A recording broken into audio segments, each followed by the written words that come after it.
My wife paid $300K to Swoy's daughter to hide her affair. In the morning, they were stunned because I ruined their lives. I woke up earlier than usual that day, long before the alarm on my phone began its soft vibrations. It wasn't anxiety or excitement that pushed me out of bed. Rather, it was a strange clarity, the kind that settles into the mind after weeks, maybe months of fog. The house was unusually quiet. Even the old vents, which tended to release soft, tired sighs in the mornings, kept still. I slipped out from under the covers and sat for a moment at the edge of the bed, letting my eyes adjust to the dim light creeping through the blinds. Outside, the first hint of dawn had touched the sky with a pale, grey-blue glow. I took a deep breath and stood up. Today wasn't going to be ordinary. I knew it with a certainty that both calmed me and made my pulse beat harder. Still, the calm prevailed. It had been building inside me for a long time, a steady, cold stillness, like a lake right before a storm breaks downstairs. The kitchen felt almost unfamiliar. The stainless steel appliances reflected the early light in long, narrow streaks. The countertops were spotless. Emile always kept the kitchen flawless, as if any sign of disorder might somehow make the whole house collapse. I set my folder, the thick one I'd placed on my nightstand the evening before, right in the center of the oak dining table. It made a soft final sound as it touched the wood, like the closing note of a long, difficult melody. I stared at it for a few seconds. Even closed, it felt weighty, almost alive with the truth inside it. I moved to the coffee maker, loaded the filter, filled the reservoir, and switched it on. The gentle hum soothed me, grounding me in the familiarity of routine. Strange how normal everything looked. It struck me that, from the outside, nothing in this kitchen had changed. But I had. And that meant everything else would change too. As the machine began dripping the first dark drops into the pot, I glanced at the clock on the wall. 6:11 a.m. They would wake soon. I poured myself a cup before the pot was even half full, a habit I didn't usually allow myself. Emile disliked the idea of rushing coffee. She lived by her own rituals. But this morning, none of her preferences felt relevant. The first sip warmed my chest. I carried the cup to the dining table and sat at the head, the folder right in front of me. My fingers barely touched its edge. For the next few minutes, I did nothing. Just breathed. It amazed me how calm I felt. I had imagined this moment in many versions, me shaking with emotion, me raising my voice, me pacing. But none of those versions were true now. Instead, I felt a quiet confidence, as if a long equation I had been solving in my head for months had finally revealed its answer. Time passed slowly. At T6:37, I heard footsteps upstairs, the creak of the floorboard near the hallway, the soft thump of someone opening the linen closet, the hushed shuffle toward the bathroom. Emile. Her morning movements were as predictable as the route of the mail truck that passed our street every weekday at exactly 11:42 a.m. A few minutes later, the shower turned on. I closed my eyes for a moment, not because I was overwhelmed, but because something inside me tightened with finality. This was it, the day I had stopped avoiding. I cupped my hands around the mug and listened to the steady rush of water upstairs when the shower turned off. I opened my eyes again. 7:01 a.m. She always finished her shower around that time. In another few minutes, I heard the familiar soft clicking of her slippers moving across the upstairs floor, then the stairs themselves creaking slightly under her weight as she descended. I didn't turn to look at her right away. I kept my gaze on the window, on the edge of dawn turning slowly to day. "Michael," she said, her voice carrying that note of polite surprise she used when something broke the routine. "You up early?" I turned my head and met her eyes. She was wearing the soft grey robe I'd given her 2 Christmases ago. Her hair, still damp, framed her face. She looked exactly like she always did in the morning, slightly sleepy, slightly guarded, always composed. But there was something I hadn't noticed before. A small flicker, a momentary hesitation in her face. "Couldn't sleep," I said calmly. She offered a small smile. "Big day at work?" "Something like that." Her eyes drifted toward the folder on the table. She didn't ask about it, though the curiosity, or maybe something deeper, sparked in her expression. She stepped closer to the counter to pour herself a cup of coffee. But I stopped her with my voice. "Emily," I said, not raising my tone, "could you sit for a moment?" She froze very subtly. Only someone who knew her as well as I did would have noticed the tightening of her fingers around the handle of the cabinet. She turned to me slowly. "Is something wrong?" she asked. "Just sit." I repeated. There must have been something in my voice, something she wasn't used to hearing, because she obeyed without another word. She sat across from me, her robe brushing the edge of the chair. The air between us felt thinner somehow. I didn't break eye contact. I didn't open the folder. I didn't speak. Not yet. She looked at the coffee cup in her hands, like she was trying to focus on something she could control. She began, but a sound from upstairs interrupted her. A door opened. Soft footsteps followed. Lighter steps. Laura. I hadn't expected her to wake this early. She usually slept long into the morning when she stayed with us. As though each hour of sleep was an attempt to escape everything she didn't want to confront, her steps reached the top of the stairs, then slowly descended when she saw us sitting silently across from each other. She paused at the bottom step. "Oh," she murmured. "Good morning." Her voice had a tremor she didn't manage to hide. She looked from me to the folder, then to her mother. Something uneasy crossed her face, like she'd walked into a room where she wasn't meant to be. "Laura," I said quietly. "Come in. We're not starting without you."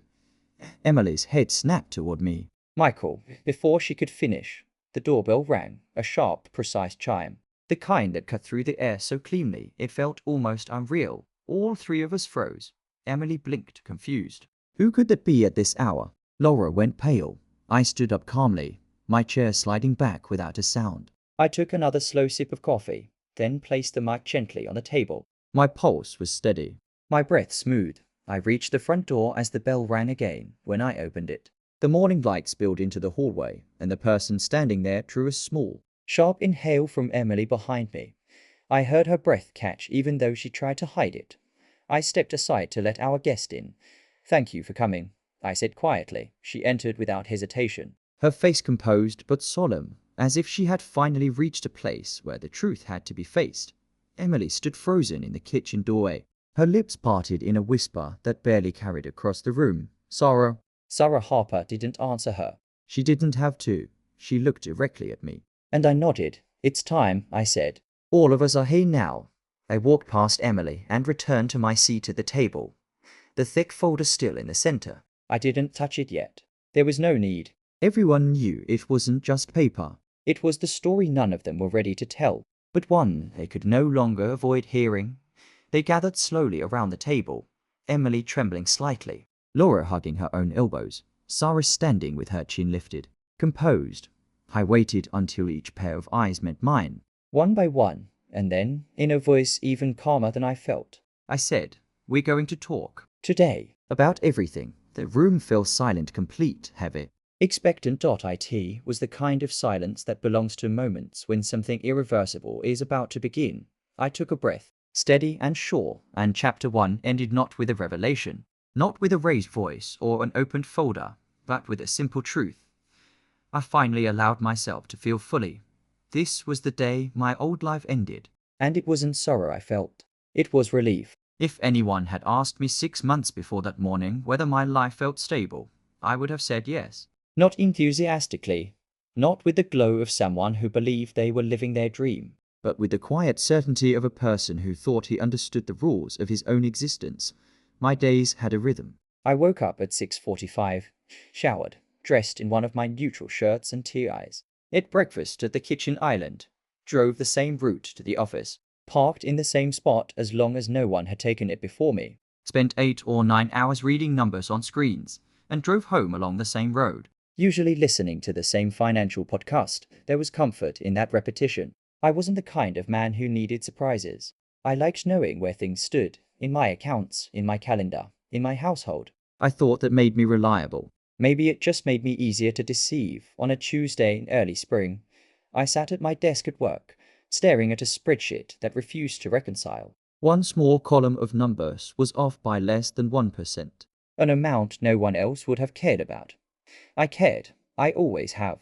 Ever since my first job in a small bank fresh out of college, where my supervisor used to say, "If a number doesn't make sense, it's not a number. It's a question." This particular question on my screen wasn't even important. It related to a minor claim adjustment for one of our corporate clients. But as I dug into it, expanding cells, tracking line items through formulas, I found the error. A misplaced digit in a manual entry. A 3 where there should have been an 8. I fixed it, reran the formulas, and watched the column snap into alignment. The green cells felt like a small nod from the universe that things, at least here, Obeyed rules. I sat back and rubbed my eyes. The satisfaction wasn't really about the client, or my performance review, or any professional pride. It was about something more personal. The belief that if you paid close enough attention, you could find the truth in any mess. Looking back, I sometimes think that moment was a small rehearsal for what came later. Numbers out of place. A pattern that did not fit. A quiet, persistent need to know I.T that time though. I closed the spreadsheet and moved on to the next case. The day went on like so many others. I got home at 6:10 p.m. to a house that smelled like roasted chicken and lemon. Emily liked to cook on Tuesdays. She said it made the week feel less heavy. The lights in the kitchen were already on, warm against the growing dusk outside. She stood at the stove, stirring something in a pan. "Hey," she said without turning around. "You're home early. It's 6:10. I said, hanging my coat on the chair. "Exactly like every Tuesday." She laughed lightly. "Feels early." Maybe this day was longer than usual. Her hair was pulled back, and she wore a blue blouse and dark pants instead of her usual work dress.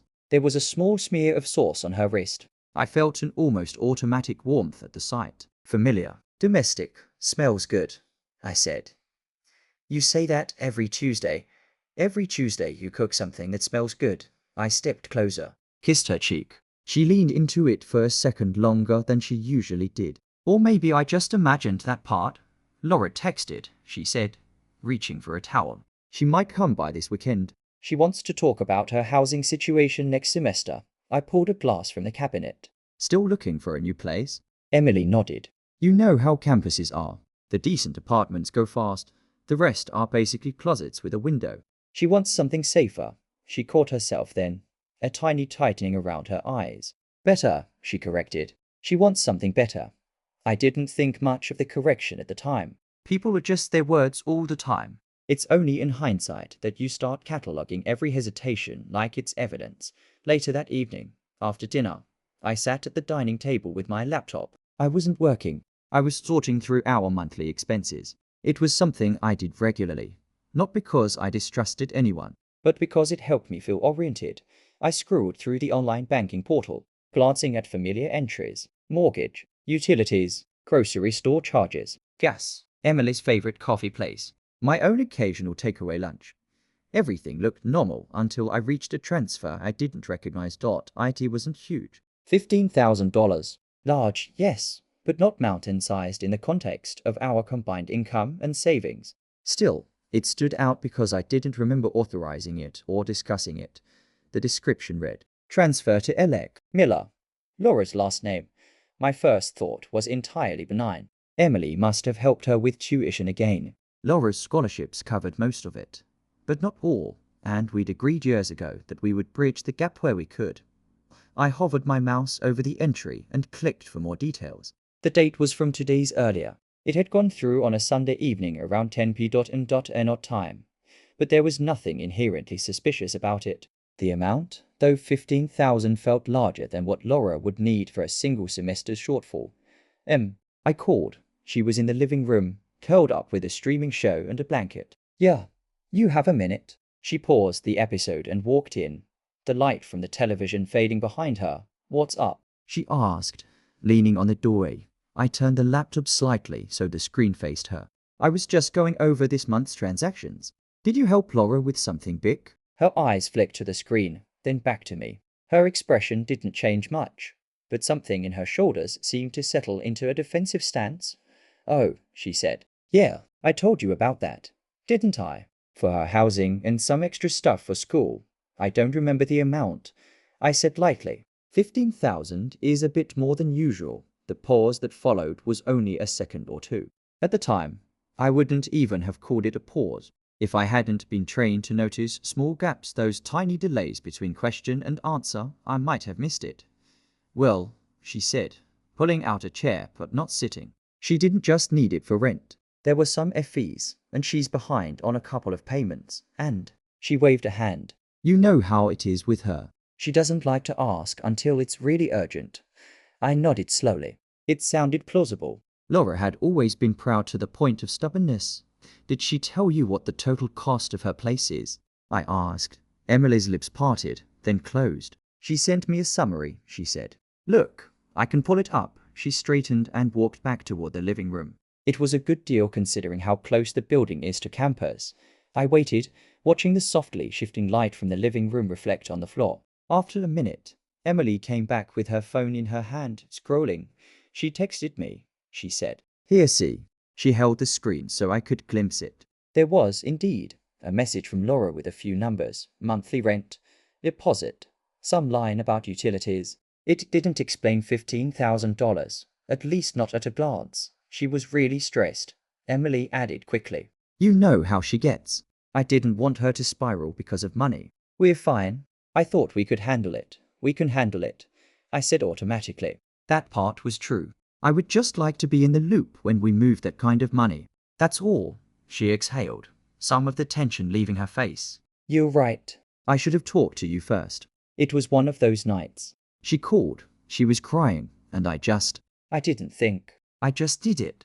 Something in her words tried to tug at my sympathy. I let it tug. This wasn't about being suspicious. Not yet. It was about the principle we'd agreed on years ago. Big financial decisions were family decisions.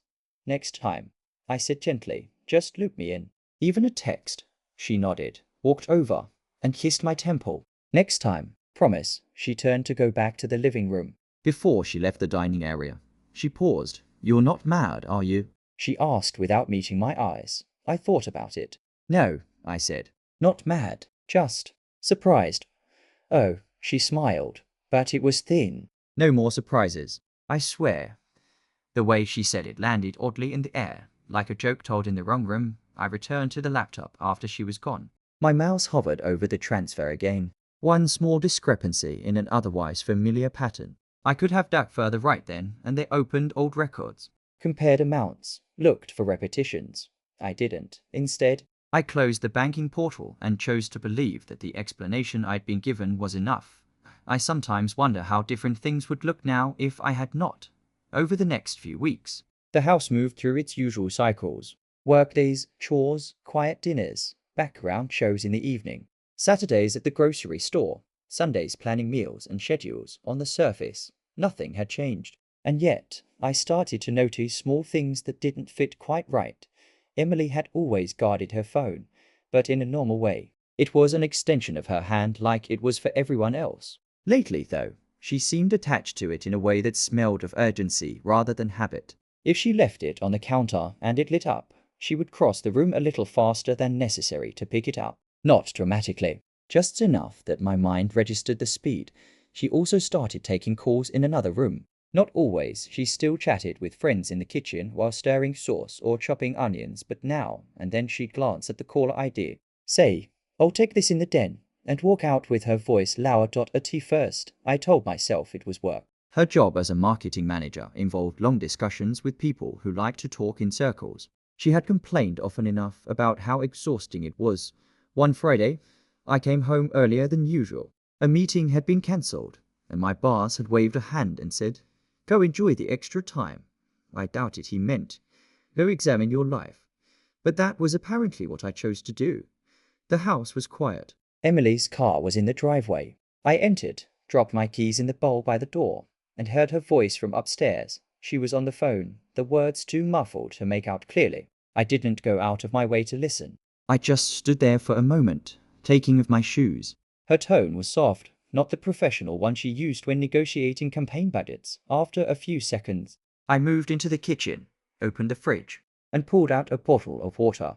Hold on, I heard her say from somewhere down the hall. I think he's home.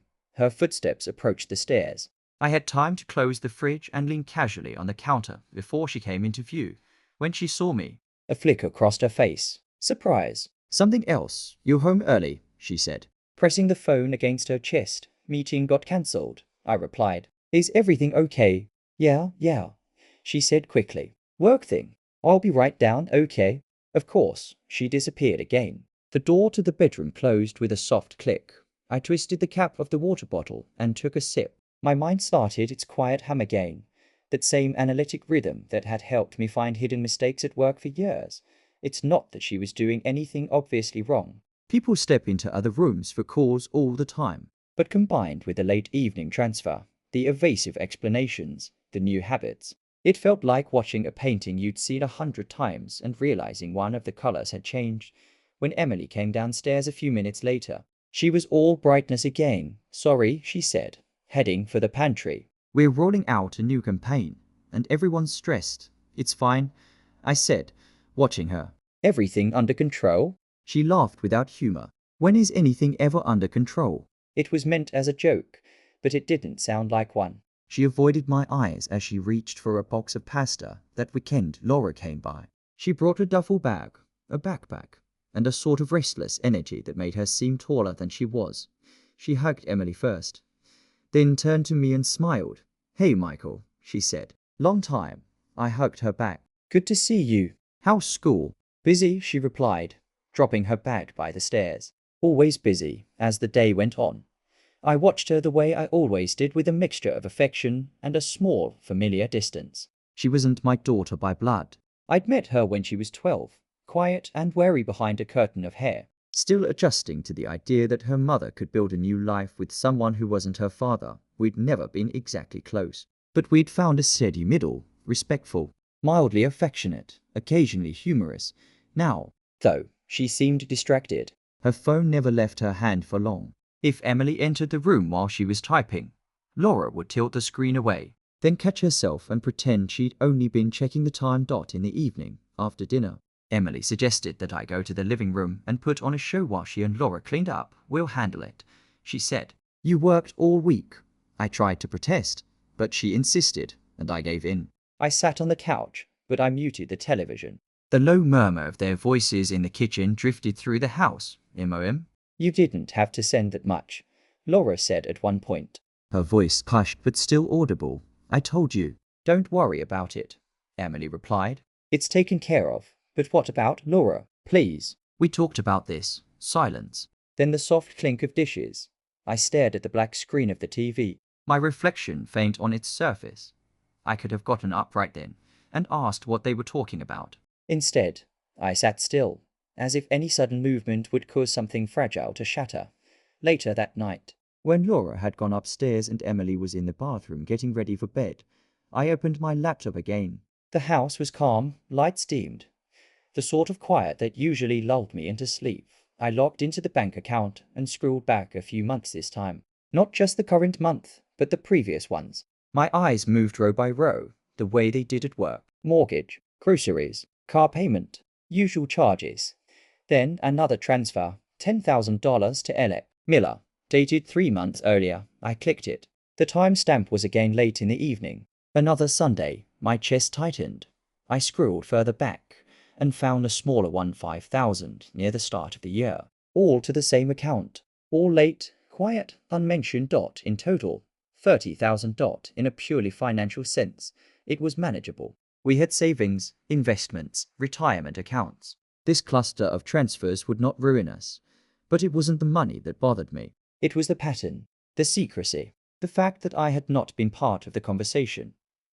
Emily came out of the bathroom then, rubbing lotion into her hands. She wore an old t-shirt with a faded college logo and a pair of flannel pants. Familiar, comfortable. "What are you doing?" she asked, sliding under the covers. "Checking something," I replied. I noticed a couple more transfers to Laura. She stiffened slightly. "Oh, that, yes," I said, keeping my voice neutral. "That, she needed help," Emily said. "You know her situation. She doesn't want to work too many hours because of her classes, and scholarships only cover so much. We talked about supporting her." "We did," I agreed. "But I thought we meant here and there, not this." I turned the laptop so she could see the 3 entries lined up in neat order. 15,000, 10,000, 5,000. Her eyes widened for a fraction of a second, then narrowed. "You make it look like a crime," she said quietly. "It's just money for our daughter. She's your daughter," I corrected automatically. It was a reflexive phrase, one I'd said before without meaning anything negative by it. It hung between us now like something heavier than usual. She flinched slightly. "You know that's not fair," I sighed, closing my eyes briefly. "I'm not saying she doesn't deserve help. I'm saying these amounts are significant, and you didn't tell me. That makes me feel excluded. That's all." Emily stared at the laptop, then at me. "I didn't want to stress you," she said. "You've been working so much." The markets have been crazy. Your clients are nervous, and every time I bring up money you get that look on your face like you're calculating our entire future. I just didn't want to bring another problem to your plate. Supporting your own child isn't a problem, I said, but hiding it turns it into one. She looked away. I wasn't hiding it. I just delayed telling you. Emily, I softened my tone. These are not coffee runs. This is $30,000. That's not a delay. That's a decision. Her jaw clenched. Why are you making such a big deal out of this? She asked, voice trembling. Because, I said carefully, if I had moved 30,000 out of our account without mentioning it, would you be okay with that? She opened her mouth, then closed it again. Her shoulders sank. No, she admitted. I wouldn't. We sat in silence for a few seconds. I watched her stare at the edge of the bed, her fingers twisting the corner of the blanket. She looked less composed than usual, less polished. More human, more uncertain. I'm sorry, she said finally, barely above a whisper. You're right. I should have told you. I didn't think you'd forbid it. I don't know. I felt like Laura was my responsibility, like I had to fix things for her before involving anyone else. I don't want to forbid anything, I replied. I want us to make choices together. That's all. That's what we promised when we joined our lives. She nodded slowly. You're right, she repeated, as if saying it would make it sink in deeper. I'll do better. No more surprises. The words echoed the ones she'd said downstairs days earlier. No more surprises. I wanted to believe her. I did, mostly. What was the alternative? That the woman I'd shared almost a decade of my life with was deliberately misleading me. That she had another agenda beyond helping her daughter. The idea felt too big and too ugly to accept without proof. So I folded it carefully and pushed it into a mental drawer labeled unlikely. I closed the laptop. The numbers remained on the screen for a moment in my mind, then blurred. We turned off the lights. Emily curled up on her side of the bed, facing away from me. I lay on my back, staring into the darkness. After a while, I reached out and rested my hand lightly on her shoulder. She stiffened for a fraction of a second, then relaxed under my touch.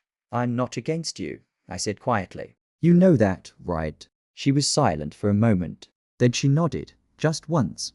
I know, she whispered, and yet. As I lay there, listening to her breathing slow into sleep, a small, persistent thought stayed awake in the back of my mind.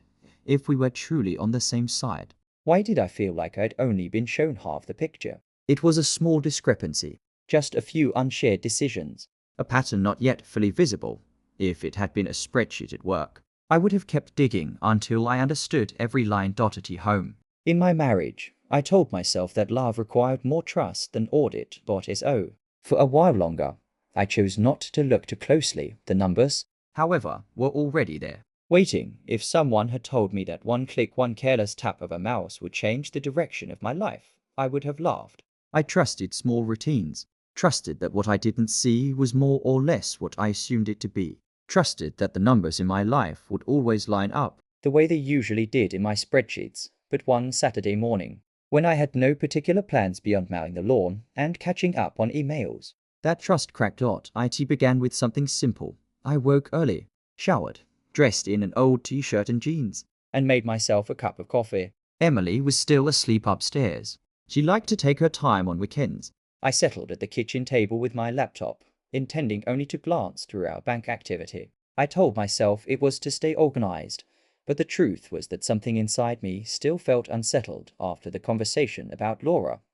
Numbers calm me. They always have. They don't shift depending on mood or emotion. They don't avoid. They don't hesitate. They don't change their story. They are exactly what they are, no more. No less. As I opened the banking portal, the screen loaded slowly. The spinning wheel turning almost like it was bracing itself for what it would reveal. Finally, the list of transactions appeared. I scrolled quickly through the recent ones. Everything seemed familiar at first glance. Groceries, gas, Emily's pharmacy visit, my haircut, utility bills. Nothing unusual. I don't know what made me click the filter button. Maybe habit. Maybe instinct. Maybe the heavy silence of the house nudging me towards something I'd been avoiding.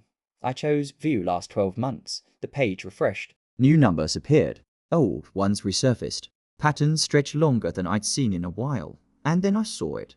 A single line, highlighted in bold because of its size. Transfer $300,000 recipient. Elec. Mailer date. December 18th time. 11:47 p.m. for a moment. I thought my eyes were playing tricks on me. I leaned closer, blinking. The number stayed. 300,000. Not 30. Not 3. $300,000. I felt my heartbeat stumble. As though it tripped over itself, the cursor on the screen blinked at me, calm and patient. As if waiting for me to decide whether to click or walk away. I clicked. The details loaded. Date. Time. Confirmation code. Recipient account. Withdrawal type. It was unmistakably real. A direct transfer from our joint savings to Laura's account. Late at night on a weekday, 1 week before Christmas, my first reaction wasn't suspicion. It was confusion so sharp it almost hurt. Why would Emily send such an enormous amount to her daughter? How could something this big happen without a single conversation? What situation could possibly require that much money? For a few seconds I sat frozen, my coffee growing cold in my hand. The kitchen around me blurred at the edges. All I could see was the number on the screen, glowing with quiet certainty. 300,000. Emily had said Laura needed help with Housing. tuition, fees, even the most extravagant combination of rent and college costs couldn't explain this. I rechecked the date. December 18th. I tried to remember that day. Emily had been traveling for work, or at least she had told me she was. A 2-day trip to some vendor meeting. She'd come home tired, distant, insisting she'd had long hours full of negotiations. Now, knowing the transfer happened that very night, the memory reshaped itself. The edges sharpened. I tried to take a breath, but it caught in my throat halfway. I clicked out of the details and scrolled further down. My eyes swept past months of transactions, looking for anything that might anchor this massive outlier to something logical. Nothing did. The next largest expenses were normal life things: roof repair, dental work, car maintenance. Then there were the earlier transfers to Laura: 15,000, 10,000, 5,000. I stared at the screen, the numbers stacking in my mind like bricks forming a wall I had no idea existed. 300,000. That wasn't assistance. It wasn't a safety net. It wasn't generosity. It was something else entirely. Something with weight. Gravity. Consequences. I clicked back to the main page and stared at the total in our joint savings. The missing gap felt like a hollow space in my chest. I didn't hear Emily come downstairs until she spoke. Warning, she said casually from behind me. What are you doing up so early? She stopped mid-sentence. I didn't turn around. I kept my gaze on the screen. Michael, she asked. Everything okay? My voice felt distant when I answered. Did you know, I said slowly, that there's a $300,000 transfer missing from our savings? Silence behind me. A silence so thick it felt like turning solid. Then a soft, uneven exhale. What? She said, but her tone wasn't surprised. It was thin and strained, as if she already knew the question was coming. I rotated the laptop toward her. This, I said. Care to explain? Her eyes flicked to the screen. For a brief second, barely a heartbeat, something crossed her face. A flash of fear. Panic? Recognition. It was gone almost immediately, replaced with a carefully assembled mask. Oh, she said, touching her forehead. I can explain that. Please do. She pulled out a chair and sat across from me. Her hands were trembling slightly, but she folded them together in her lap, trying to hide it. It's complicated, she said. That's one word, I replied. Try another. Preferably one that makes sense. She swallowed. Laura needed help. I almost laughed, but there was no humor in the sound that escaped me. Help, I repeated. $300,000 worth? She didn't ask for that, Emily said quickly. It was, I offered. It's a long story. She got involved in something that put her at risk. I stepped in. The words sounded wrong, forced. Like puzzle pieces that didn't fit. What kind of risk? I asked. I can't tell you everything, she whispered. You can, I said. And you will. She looked down at her hands. Michael, please. Not like this. How then? I asked. How am I supposed to respond to finding out that nearly half of our savings vanished while I slept? I wasn't hiding it, she said, her voice rising in desperation. I meant to tell you. I didn't know how. It felt too big, too overwhelming. You didn't know how to tell your husband about a $300,000 transfer? I asked. But you knew how to authorize it at 11:47 at night while you were supposedly out of town. She flinched. It wasn't like that, she said. I handled it privately because it was delicate. It involved Laura's father, actually. There were things he did, financial obligations he failed on. And Emily. I cut in. I'm not an idiot. You can choose a better lie. Her face went pale. I'm not lying, she insisted. Then tell the truth. She opened her mouth, then closed it again. Her eyes glistened not with guilt, but with calculation. We'd been married long enough that I recognized the difference. I can't, she said finally. Not all of it. I sat back, studying her. The morning sun cast a soft glow across her features, making her look almost peaceful, almost familiar. But everything I saw now felt translated like a version of her that mirrored the woman I knew, but wasn't her at all. I wanted to feel anger, fury, betrayal, but those emotions never rose. What I felt instead was a cold, precise understanding settling over me like snowfall. Something was deeply wrong, something far beyond financial help or parental guilt, and she was hiding it. I closed the laptop slowly. Before I hear another half-truth, I said, I want you to think very carefully about where we stand, about the impact of what you've already done, and about the difference between protecting your child and lying to your spouse.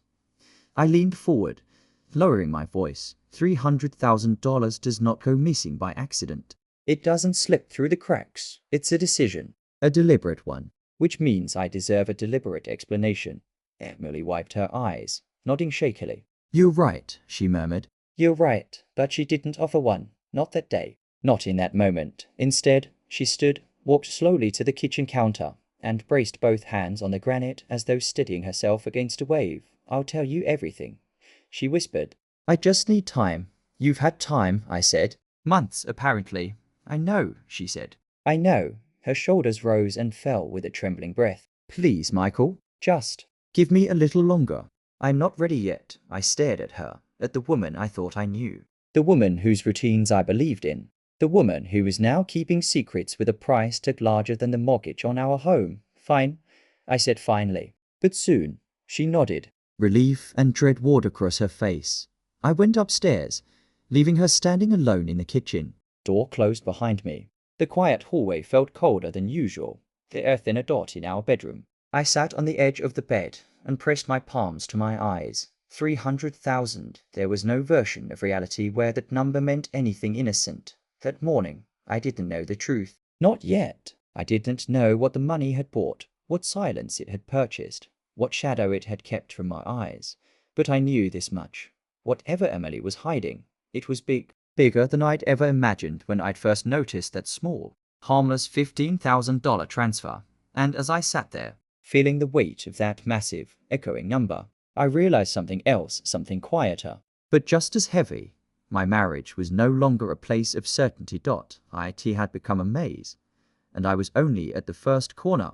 There is a moment in any investigation, formal or personal, when instinct outruns denial.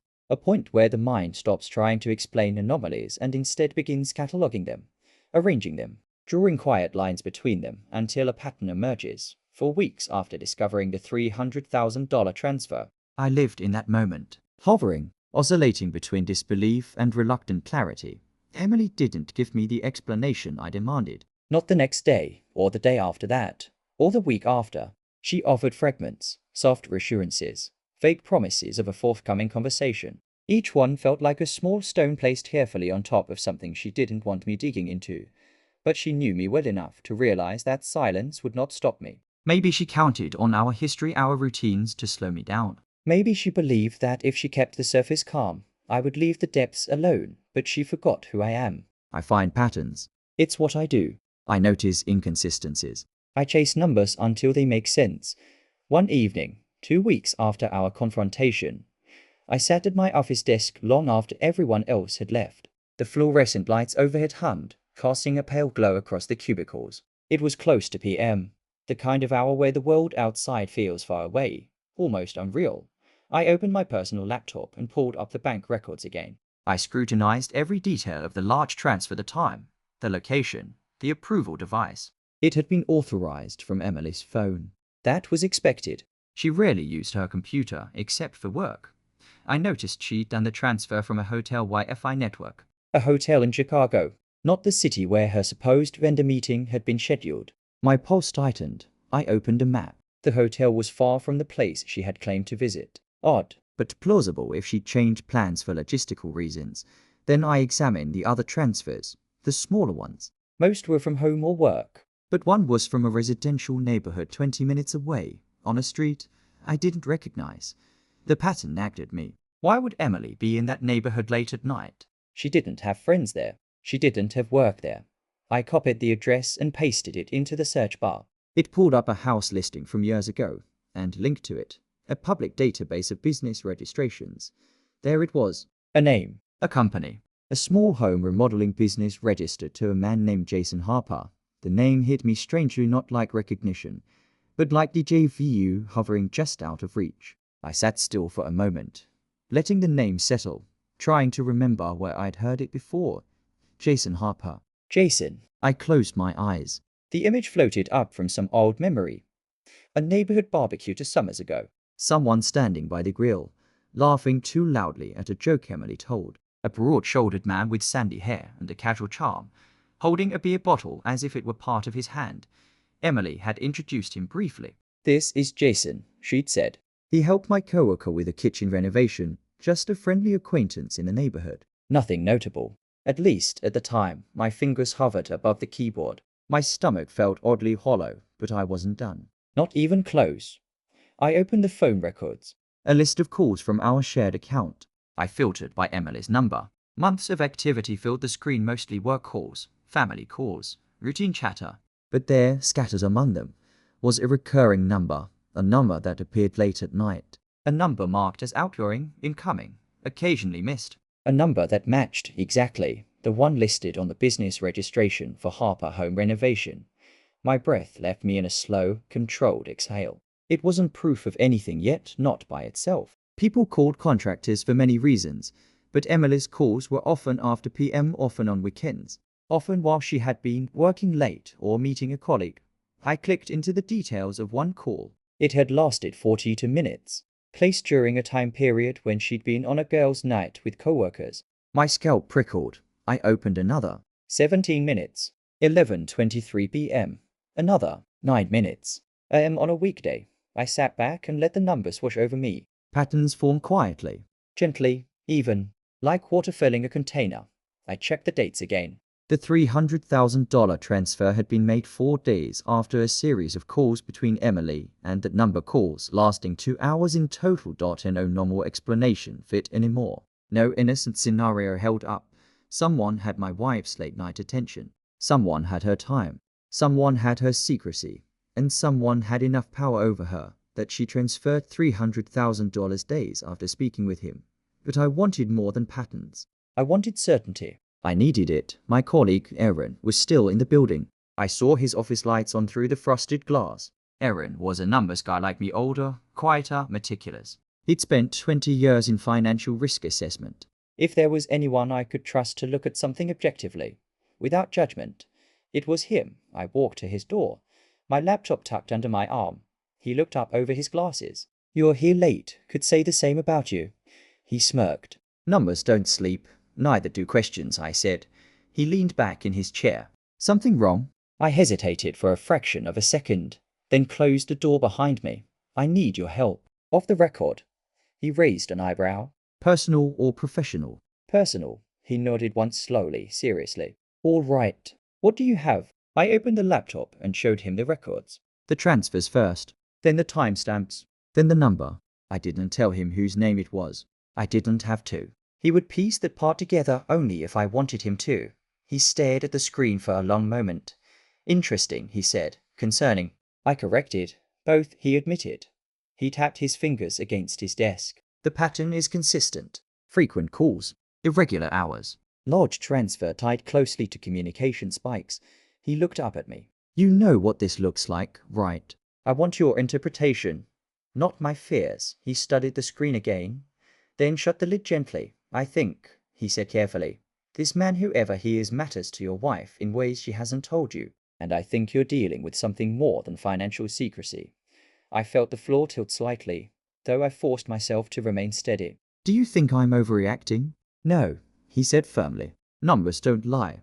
"People do." He said it without cruelty, without drama. Just a statement. A fact. Something solid I could hold onto. Can you identify the owner of the number? I asked. He nodded. Give me a minute.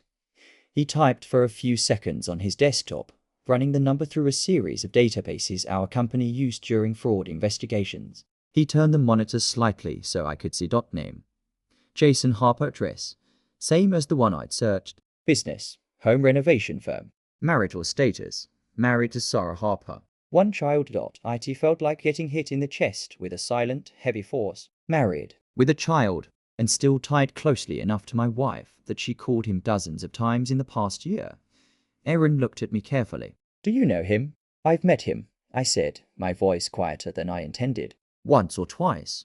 Not recently, Aaron nodded slowly. You should talk to someone. A lawyer, maybe. Or a counselor. Someone who can help you navigate. No, I said, too quickly. Not yet. Not until I know exactly what I'm dealing with. He didn't argue, but his expression darkened. Be careful, Michael. Curiosity reveals things you can't unsee. I thanked him, left his office, and stepped into the parking lot. The night was cool. The wind brushed my face gently, as though the world was trying to soothe me. But my mind was anything but soothed. Jason Harper. A man who had smiled too easily at Emily. A man who lived 20 minutes away. A man Emily contacted more than anyone else outside of her workplace. I drove home slowly, the streetlights gliding past in soft, amber arcs. My hands stayed steady on the wheel, but my thoughts spun in quiet, controlled circles when I walked into the house. Emily was sitting on the couch with a blanket draped over her legs, a book open in her hands. She smiled when she saw me. You're late, she said gently. Everything okay? I studied her smile. The calmness of her voice. The softness in her expression. It all looked real. Familiar. Comforting. But now I knew something else lived underneath that surface. Something she wasn't ready to tell me. I smiled back, though it cost me something to make it reach my eyes.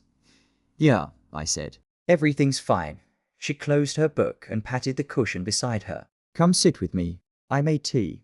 I walked over and sat beside her. She leaned her head on my shoulder as though nothing in the world was amiss. But that night, while she nestled against me and turned a page, I stared ahead at the blank wall and whispered silently to myself, Jason Harper. I know your name now, and soon I'll know everything else. I didn't confront Emily right away. Not the night I discovered Jason's name. Not the morning after, when she kissed me goodbye before leaving for work. Not even a week later, when we sat across from each other during dinner, her eyes drifting occasionally to her phone as though waiting for a message she didn't want me to see. Confrontation without preparation is just noise. And I had learned to prefer clarity over sound. So I watched. I listened. And I gathered the small, quiet details, the ones people never imagine someone will notice. Emily's expressions shifted in ways she didn't think I could understand. Her smiles grew more deliberate. Her laughter had pauses where it used to flow easily. Her answers took fractions of a second longer, careful, measured, as if she were rehearsing a script before speaking. The distance between us didn't appear suddenly. It widened slowly. The way a hairline crack spreads through glass, silent, subtle, unstoppable unless you know exactly where to look. I knew exactly where to look. It began with her phone. One evening, while I sat on the couch reviewing a client report, I heard a soft vibration on the kitchen counter. Emily was upstairs folding laundry. Her phone screen lit up. A name appeared for a split second before it faded. Harper Renovation CEO, not Jason's personal number. She changed the contact name. Or he had. It didn't matter. I stood and walked into the kitchen. The phone buzzed again. Once, twice, 3 times. Short intervals. Urgent. Emily's footsteps creaked on the hallway floor above me. I placed my hand gently on the counter beside the phone, but didn't touch it. I didn't need to. I wasn't going to win anything by grabbing it and scrolling through messages. If she locked it, if she even sensed I wanted access, it would only push the truth further out of reach. When the buzzing stopped, I stepped back and returned to my place on the couch just as Emily came down the stairs. Her eyes moved instinctively toward the counter. Not to me, not to the laundry basket in her hands, to the phone. Her breath caught small, barely audible, but I heard it. And that was enough. Everything okay? I asked calmly. Oh, she said a bit too quickly. Yeah. Just work stuff. Your office is lively tonight, I replied. Her eyes flicked to mine. A tiny flicker of panic. Gone in an instant. Masked. Yeah, she murmured. Always something. But she didn't check her phone. She didn't dare not with me watching. She walked to the laundry room and disappeared behind the door. I sat perfectly still, my mind adjusting the pieces again. 1, 2, 3. Her phone buzzes at night. She doesn't check it immediately. She fears I will see something. This wasn't guilt about helping her daughter. This wasn't pressure from work. This was something deeper, something personal. Later that night, she went to bed early. I waited until her breathing steadied, then slipped quietly into the hallway. I didn't go downstairs, I didn't need to. Instead, I walked into the small room we called the study. It housed shelves of old textbooks, bills, family photos, and a small safe tucked beneath the desk. I hadn't opened a safe in months, maybe a year, but something in me wanted to check. Inside were passports, insurance documents, old tax forms, a few collectible coins, and a single envelope sealed with tape. It wasn't mine. It wasn't something I remembered placing there. The handwriting on the front was unfamiliar. Neat. Sharp. Precise. I didn't open it. Not yet. My hands trembled slightly, not with anger, but with the cold sense of crossing a line. A line Emily had already crossed long before I got here. I put the envelope back exactly where it had been and closed the safe. Answers were coming. Not from secrets hidden in envelopes, but from a more reliable source. Patterns. The next morning, Emily left earlier than usual, at least, earlier than she told me she'd planned. She claimed she had a meeting with a vendor on the other side of town. I didn't challenge her. I kissed her goodbye, told her to drive safely, and watch her car pull out of the driveway. Then I got in my own car. I didn't follow her. I wasn't ready for that step, not emotionally, not practically. Instead, I drove to a CAF near my office and sat by the window, sipping coffee, pretending to read the news on my phone. My heart wasn't racing. It beat steadily, coldly, the way it used to during financial audits when I uncovered inconsistencies that others overlooked. At 8:22 am, I dialed Aaron. Morning, he said. You don't usually call this early. I need a favor, I replied. What kind? Discreet. He didn't ask questions. He didn't need explanations. Tell me. I need a timeline, I said. A complete one. Months, at least. Pause. Locations. Anything you can gather. There was a pause. Is this about the same person as before? Yes. Then give me a few hours. I owe you. You already owe me, he said with a tired laugh. So don't worry about that. I hung up and stared at the window, across the street. A man was sweeping the sidewalk in front of a bakery. The air was crisp, the morning light calm, normal, peaceful, and yet I felt none of that peace when I arrived at work. I threw myself into numbers, not personal ones, but professional ones. Client claims, audit reports, financial models. It gave me structure, something solid in a world that felt increasingly unstable. Around lunchtime, Aaron walked past my desk and slipped a folded sheet of paper into my hand. He didn't stop walking. I waited 5 minutes, then got up and headed to the restroom. I locked myself in a stall and opened the paper. It contained a chart, precise, detailed, devastatingly clear. Dates, times, call durations, location data pulled from open source databases. The last 6 months of Emily's movements had a pattern that no rational interpretation could ignore. Late night calls, long gaps between her leaving work and arriving home, frequent visits to a particular address, Jason Harper's address, 3 times in the same week the month before, twice the month before that. And once my chest tightened as I read it the same night. She claimed she was working late and came home smelling like someone else's cologne.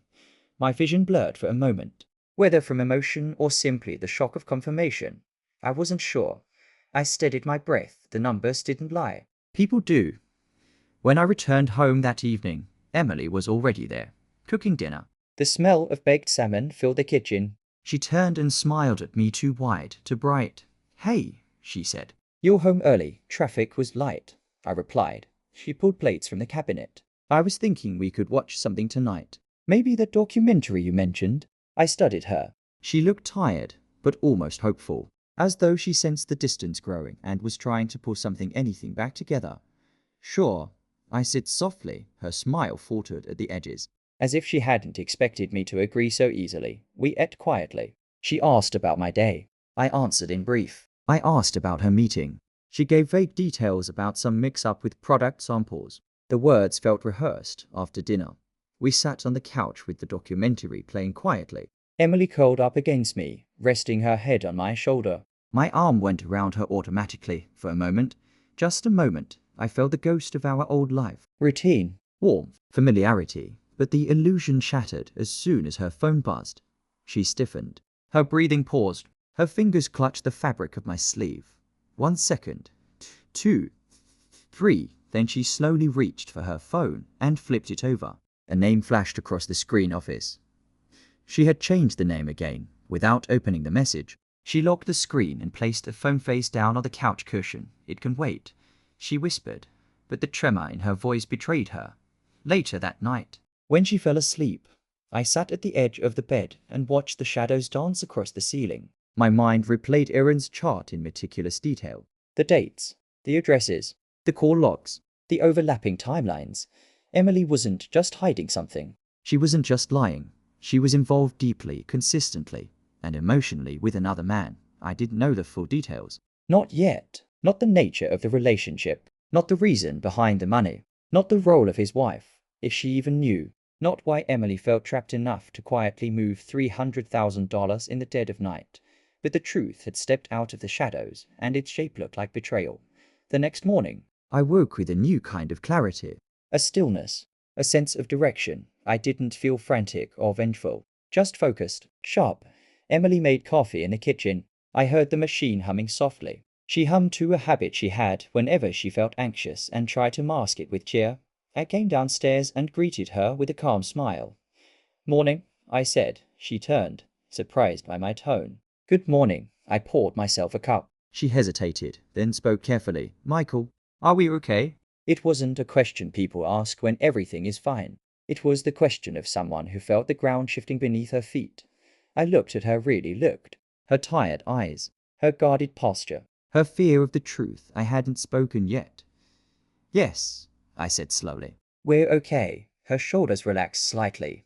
I just want us to be honest with each other, I added. Something flickered in her gaze of warning. A plea, maybe both. We are, she insisted softly, but now. I heard the lie in her voice as clearly as breathing. I didn't push her. Not yet. Pressure too early would only make her retreat further into secrecy. Instead, I reached for a tactic I knew well, one that worked in financial audits and relationship fractures alike. Patience. People hiding something eventually reveal more through their behavior than their words. Over the next few days, I let the routine continue. Coffee, work, dinner, evenings on the couch. But I watched every detail, every time her phone buzzed, every time her smile faltered, every time she avoided my eyes when mentioning her day. Patterns sharpened, and 3 new details slipped into the puzzle.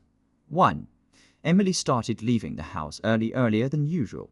2. She kept a small silver key on her nightstand that I had never seen before. 3. She grew visibly tense whenever the name Harper was mentioned, whether in conversation, on TV, or even on a flyer in the mail. These just confirmed what I already knew, but the final piece came unexpectedly. It was Thursday evening. I stepped outside to take the trash to the curb when a car slowed in front of our house. A silver sedan. Older model, unremarkable, but the driver, I recognized him instantly. Sandy hair, broad shoulders, casual confidence. Jason Harper. Our eyes met through the windshield. He froze. So did I. He didn't wave. He didn't smile. He simply stared as though assessing me, measuring something. Then he drove away. Slowly, carefully, deliberately. I stood on the sidewalk long after his taillights disappeared, and in that moment, a truth settled into me with an almost terrifying calm. He wasn't just connected to Emily. He wasn't just calling her. He wasn't just receiving money. He was watching our house, my house. He was not a distant figure anymore. He had stepped directly into my life. Inside, Emily stood at the window, her face pale. You're back, she said softly. You saw him, I replied. She swallowed hard. Her fingers trembled on the curtain's edge. I don't know who you mean, she whispered, but the lie cracked in her voice. It shattered in her eyes, and for the first time, I saw fear not of me, but of what I now knew. I stepped closer, slowly, calmly. Her breathing quickened. Emily, I said gently. We need to talk. Her lips parted in a soundless plea. Not yet. Not yet. Please, not yet. That's what her eyes begged. At the time for delaying the truth had passed. I looked at her, my wife, the woman who had built a life with me, the woman who had chosen secrets over honesty, and I said, with absolute certainty, The man driving that car, how long has he been part of your life? I have replayed that moment, Emily standing by the window, her fingers twisting the curtain fabric, her breath shallow, her eyes wide with something between fear and resignation more times than I care to admit. It was the kind of moment that does not simply happen. It gathers, it builds, it grows quietly in the corners of her life until one day it finds the center and demands to be acknowledged. When I asked her the question, the man driving that car, how long has he been part of your life? I expected many things. Anger, tears, a denial, a collapse, a confession. What I didn't expect was silence. Not hesitant silence, not reflective silence, but a silence so deep and deliberate that it felt like the house itself stopped breathing. Emily's eyes stayed on the window, on the street where Jason's car had disappeared minutes earlier. She didn't turn toward me. She didn't move. It was as if she hoped that by not acknowledging the question, she could erase it from existence. I stepped closer, not threateningly, not angrily, but steadily. The way someone approaches a fragile object that might break if touched suddenly. Emily, I said softly. Still nothing, please, I added. I'm not asking to accuse you. I'm asking because I need to understand. Her shoulders lifted with a slow inhale, A long, trembling breath that did not steady her the way she wanted it to. Finally, she turned her head slightly, just enough for me to see the corner of her face. Why are you doing this? she whispered. The question startled me. Doing what? This, she said, her voice cracking. Pushing, pulling at everything, digging. Because, I replied quietly. Something is wrong. Her mouth tightened. Not in anger, no. More like she was bracing against something she refused to let come out. I've given you space, I continued. Time. I waited for you to tell me what's happening. You said you needed time. I gave you that. But I can't be in the dark anymore. She lowered her gaze to the floor. The curtain slipped from her fingers. You weren't supposed to see him, she said barely above a whisper. The words hung there small, fragile, devastating. I know, I replied. But I did. She pressed a hand to her forehead, her elbow resting on the window frame, as if her entire body sagged under a weight she couldn't hold anymore. He shouldn't have been here, she murmured. He promised he wouldn't come. Why was he here? I asked. She closed her eyes. I don't know. She said. It was a lie. Not an angry lie, a desperate one. The kind people use when they don't yet have the strength to tell the truth. I stepped beside her, close enough to see the trembling in her fingers. Emily, I said gently, how long? Her eyes opened slowly, red, glassy, exhausted. She looked at me for the first time since the question was asked. Michael, please, don't make me say it. A sharp, quiet ache formed in my chest. I didn't yell. I didn't pace. I didn't throw accusations. Instead, I stood there and tried to find the version of me who once thought our life was untouchable. I think, I said carefully. You owe me at least that. She sank into the window seat. Her knees pulled slightly inward, her palms pressed together as though in prayer. After a long moment, she spoke. It wasn't supposed to be anything, she whispered. It started small. So small, I didn't even realize there was something happening. I thought he was helping me. I thought he was just kind. How long? I repeated, her throat bulged with a swallow. 2 years. I felt my heart tighten, not break, not shatter, tighten, sharp and precise, like a sudden drop in temperature. 2 years, not months, not weeks, not a moment of weakness. 2 years. The time spent measured not in mistakes but in choices. I stepped back slightly, needing the space, needing to breathe air that didn't feel borrowed. Why didn't you tell me? I asked. Why didn't you stop? She clasped her hands tighter. I tried, she whispered. I tried so many times, but every time I tried to pull away, something happened. Something with Laura, something with him, something that made me feel like I couldn't just walk away. I frowned. Something with Laura? What does she have to do with this? Emily's head dropped again. You don't understand. Then help me understand. I can't, she said quickly, panic flashing across her face. Not all of it. Not yet. Emily, please. Her voice cracked. If I tell you everything, you'll hate me. I inhaled slowly, controlling the sharpness in my chest. I'm already hurt, but I want the truth more than anything. She shook her head violently. You don't. You think you do, but you don't. I knelt slightly so I could meet her eyes. I'm not leaving this room without answers. She looked at me, her gaze hollow, and for a moment, just one moment, I saw something unfamiliar in her expression. Not guilt, Not regret. Fear. Real fear. Not of me. Of the truth. Emily, I said calmly. What is he holding over you? Her lips parted in a small gasp. Nothing. $300,000 isn't nothing. Late night calls aren't nothing. Changing his number in your phone isn't nothing. Him driving slowly past our house isn't nothing. She trembled. What does he want? I pressed. She stared at me with eyes that were almost pleading. I made a mistake, she whispered. A terrible one. And he didn't want to let me go. Not after that. Did he threaten you? I asked. She shook her head, then nodded. Then stopped entirely, unable to form the shape of an answer. Emily, I said firmly, I need you to be honest. Fully honest. Her hands gripped the edge of the window seat. It wasn't supposed to, she began, and then her voice faltered. She swallowed hard. I never meant to hurt you. Or Laura. Or anyone. I was lonely. I felt invisible. He showed up at the perfect time and made it feel like I mattered. That's how it started. But it changed. What changed? I asked. He did, she said, her voice barely stable. He wasn't who I thought he was. And by the time I realized that, it was too late. Too late. Another phrase that doesn't belong in marriage. What does too late mean? I asked. She covered her mouth with her shaking hand. He asked me to help him with something. Something he said was just a bridge loan. Something simple. He said he'd pay it back. I believed him. I trusted him. Then it became more. More money. More pressure. More demands. And then I couldn't tell you because I was drowning and didn't know how to get out. I leaned back, absorbing her words carefully, filtering them the way I filtered data sets from clients. You're telling me, I said slowly, that the money wasn't for Laura? Her eyes squeezed shut. Some of it was, she whispered, but the large one, the 300,000, wasn't. It wasn't a surprise. Not after what I'd uncovered. But hearing her admit it landed with a heavy finality, where did it go? I asked. She shook her head, tears rolling down her cheeks. I can't say. I can't. You can, I said. And you will. She looked at me with anguish that felt almost unbearable. No, she whispered. If I tell you. Everything breaks, my voice hardened.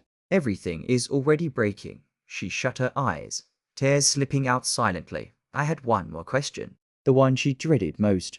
Were you in love with him? Her breath caught. Her chin quivered. She lowered her head into her hands. I don't know, she whispered. I don't know. She knew. Of course she knew.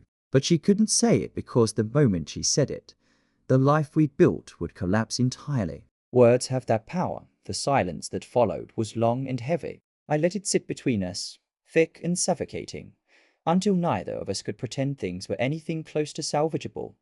What were you planning to do? I asked finally. What was your end game? I was trying to fix it, she said weakly. Trying to buy time. Trying to protect you.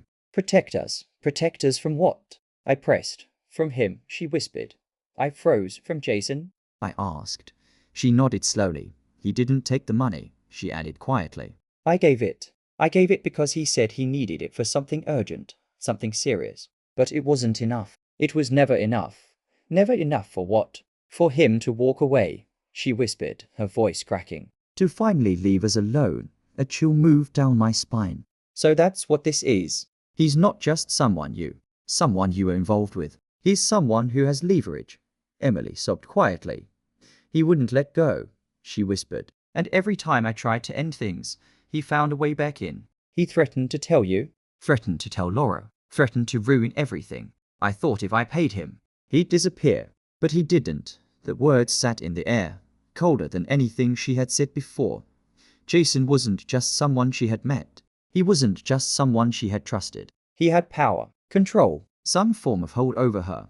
And the $300,000 hadn't bought freedom. It had bought time. I exhaled slowly, the truth settling in with sharp clarity. Jason Harper wasn't just her affair. He was her mistake. Her debt. Her shadow. And now he was our problem. Emily looked up at me with eyes that were defeated, terrified, pleading. I'm sorry, she whispered. I'm so sorry. I stood still, letting the quiet soak into me. I didn't shout. I didn't cry. I didn't accuse. I simply said, with the calmness of a man who finally recognized the full shape of the truth. This ends now. Her breath hitched. Michael, please no, I said, not harshly but firmly. No more excuses. No more secrets. No more waiting for him to drive past this house again. No more letting him make decisions for us. This ends. She trembled. How? I looked out the window at the quiet street where his car had been, and I answered with a stillness that surprised even me. I'm going to talk to him. I didn't sleep the night I told Emily I would talk to Jason. Not out of fear, though there was something uneasy circling through me, but out of a strange, sharp clarity I had never felt before. The kind that settles inside a person when they stop running, stop doubting, stop clinging to the version of life that no longer exists instead of sleeping. I sat at the kitchen table with a cup of coffee that had gone cold hours ago. The house felt different, quiet in a way that didn't soothe anymore. The rooms felt hollow, the walls too thin. Even the hum of the refrigerator felt louder than usual, as if the house itself knew something irreversible was coming. Emily didn't come downstairs. She stayed in our room, door closed, lights off. I didn't go to her. There was nothing left to say that wouldn't collapse into the same circle of half-truths and fear.by morning. I had made my decision about how to approach Jason. Calm, direct, controlled, not desperate, not emotional, not reactive. I would not ask him for forgiveness or understanding. I would not confront him with rage or accusations. I would not beg. I wasn't going to fight him. I wasn't going to plead with him. I wasn't going to give him even a fraction of the control he had somehow acquired over my family. I was simply going to put an end to whatever hold he believed he had when I left the house. The sun was just rising, low and pale over the quiet street. I didn't tell Emily I was leaving. I didn't knock on the bedroom door. I didn't need to. She knew where I was going, and she knew that nothing she said would stop me. I drove with calm focus, not speeding, not slowing. I already had Jason's address from Erin's report, but I didn't intend to show up at his doorstep unannounced. That would only turn whatever this was into theater. Instead, I drove to the only place where Jason and I could speak without pretense. His workplace, Harper Renovation COC, was a modest commercial building on the edge of town. The kind of place you'd only notice if you needed a contractor. It had a small gravel lot, a faded sign, and a single truck parked near the entrance. The building looked tired, wore nothing like the life Jason apparently wanted everyone to believe he lived. When I stepped inside, a bell over the door chimed softly. A middle-aged receptionist looked up from her desk. "Good morning," she said, polite but wary. "Can I help you?" "I'm here to speak with Jason Harper," I replied. "Is he expecting you?" "No," she frowned slightly. "He's in his office." "May I ask what this is regarding?" "No," I said calmly. "But I won't take much of his time." She studied me for a moment, something uncertain flickering in her expression. Maybe she recognized the tone of a man who'd made up his mind. Maybe she'd seen this kind of situation before. "Down the hall," she said finally. "Last door on the right." I thanked her and walked quietly down the hallway. My footsteps echoed softly against the linoleum floor. When I reached his door, I didn't hesitate. I knocked once. "Yeah, come in." A voice called from inside, deep, casual, self-assured. I opened the door. Jason sat behind his cluttered desk, leaning back in his chair, feet crossed casually. He wore a flannel shirt and jeans, trying to portray a working man's simplicity that clashed with the behavior I had seen in recent weeks. When he saw me, his expression didn't shift with surprise. It tightened subtly. "Well," he said after a heartbeat, "I guess this was bound to happen sooner or later." I closed the door behind me.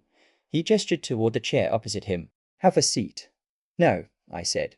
"I'll stand." He smirked faintly. "Suit yourself." For a moment, we simply looked at each other, evaluating, measuring, trying to understand the shape of the person across the room. "You've been driving past my house," I said evenly. He shrugged casually. "Public street. You've been contacting my wife. You should talk to her about that," he replied, though his eyes glinted with something satisfaction. Maybe confidence. The kind of confidence that comes from believing someone is dependent on you. "You've taken money from her," I continued. "Don't act like you know the full story," he said. "Then explain it." He leaned forward slowly, folding his hands on the desk. His eyes sharpened. "I don't owe you an explanation." My jaw tightened, but I kept my tone steady. "You owe someone an explanation?" He raised an eyebrow. "Really? And what makes you think that someone is you?" "Because you involved my wife. You involved my home, my family." "You made it my business." Jason exhaled through his nose, almost amused. "You want the truth?" he asked. "Yes." "Fine," he said, leaning further back. Your wife came to me, not the other way around. She needed help, real help, more than you were giving her. My pulse stayed steady. I had expected manipulation, but hearing it spoken so boldly required discipline not to react. She was lonely. He continued, his tone dripping with full sympathy. Overworked, unseen. She needed someone to talk to, someone who listened, someone who wasn't wrapped up in spreadsheets and deadlines all the time. I didn't respond. He wanted a reaction. He wanted emotion. He wanted the conversation to slip into his rhythm, but he wasn't going to get that from me. You think you know Emily? He asked. You think she tells you everything? She doesn't. She told me things she never told you. Things you wouldn't want to know, such as? I asked calmly. He smiled coldly. Nice try. I said nothing. You're not angry? He pressed. No, I replied. Not at you. That caught him off guard. His eyebrow twitched. You really came here with this? Zen routine, he scoffed. What's the point? What are you here to negotiate? Threaten me? Ask me to stay away? No, I said. I'm here to end this. His smile faded slightly. End what, exactly? Whatever idea you have that she owes you something, I said. That you have leverage. That you can insert yourself into our lives whenever you feel like it. That you are entitled to anything from her. Jason's jaw tightened at the last word. I'm not asking you to walk away, I continued. I'm telling you that you will. And if I don't? He asked quietly. I took a breath. Steady and controlled. Then every detail of what you've done, I said. Every dollar you took. Every record. Every message. Every timeline. Every move you made will be documented, compiled, organized, and delivered to the one person you're actually afraid of. Jason froze. Your wife. I finished. For a moment, just a short one, he looked genuinely startled. A flicker of something vulnerable passed across his face. Then it hardened instantly. You don't know anything, he said. But his voice was thinner now. No, I replied calmly. I know enough, and I know how men like you operate. You make promises you don't keep. You pretend to offer support until it becomes leverage. You ask for small favors until they become big ones. You take money until the person giving it is trapped. You hold secrets until someone is too scared to tell the truth. His eyes darkened. Careful, I am careful, I said. Very careful. That's how I found out everything. And that's how I'll end it. Jason stood abruptly, his chair scraping against the floor. You think you can control me? No, I said. But I can control what happens next. I took a step closer, not aggressive, but firm. You will delete her number. You will never contact her again. You will stay away from our home. And if you even consider approaching her, I will make sure the truth reaches every person who matters in your life. His nostrils flared. She came to me, not the other way around, and now she's done, I said. He looked at me with a mixture of anger and something he tried to mask, fear, perhaps, or uncertainty. You think Emily will back you up? He sneered. You think she's strong enough to face all the things she did? All the things she agreed to? No, I said quietly. I don't think she has to. He swallowed hard. I'm not here to fight, I said. I'm not here to scream. I'm not here to make a scene. I'm here to draw a line, and what if I ignore it? He murmured. I met his eyes, steady and unshaken. Then you'll be exposed, I replied. Silence filled the room. Heavy, tense, final. Jason glanced away, jaw clenching. He didn't agree. He didn't accept defeat. He didn't apologize. But he didn't challenge me again. That was enough. I turned and walked out of the office without another word. As I stepped into the parking lot. The cold morning air hit my face, sharp and refreshing. I felt lighter, not relieved, not triumphant, but resolved. A thread had been cut. Jason Harper was no longer part of the equation. But the equation wasn't solved. Not yet. When I arrived home, Emily was sitting at the kitchen table, arms wrapped around herself, eyes swollen from crying. She looked up when I walked in. You talked to him? She whispered. Yes. What? What did he say? Nothing that matters, I replied. She hesitated. Is it over? Yes, I said. It's over. Her shoulders shook with quiet relief. But I didn't sit down beside her. I didn't take her hand. I didn't hold her the way I once would have. She noticed. Michael, she whispered, voice trembling. Ah, are we okay? I took a long breath, feeling the weight of everything we had built, everything we had lost, everything that had become unsalvageable. We're not enemies, I said softly. But we're not okay. Tears welled in her eyes. I am so sorry, she whispered. I never meant to, I know, I said. And I did. She hadn't intended to destroy anything. But intentions don't erase consequences. I just wanted to protect you, she said, voice cracking. I thought I could fix it before you ever found out. That's not how marriage works, I replied. She broke into sobs. Burying her face in her hands, I stood still, letting the silence fill the room. After a moment, I spoke the words we both knew were coming. I'm filing for divorce. Her sobs stopped abruptly. She looked up, her face streaked with tears, eyes wide with disbelief. Michael, please, I can't. Her voice trembled violently. I can't lose you.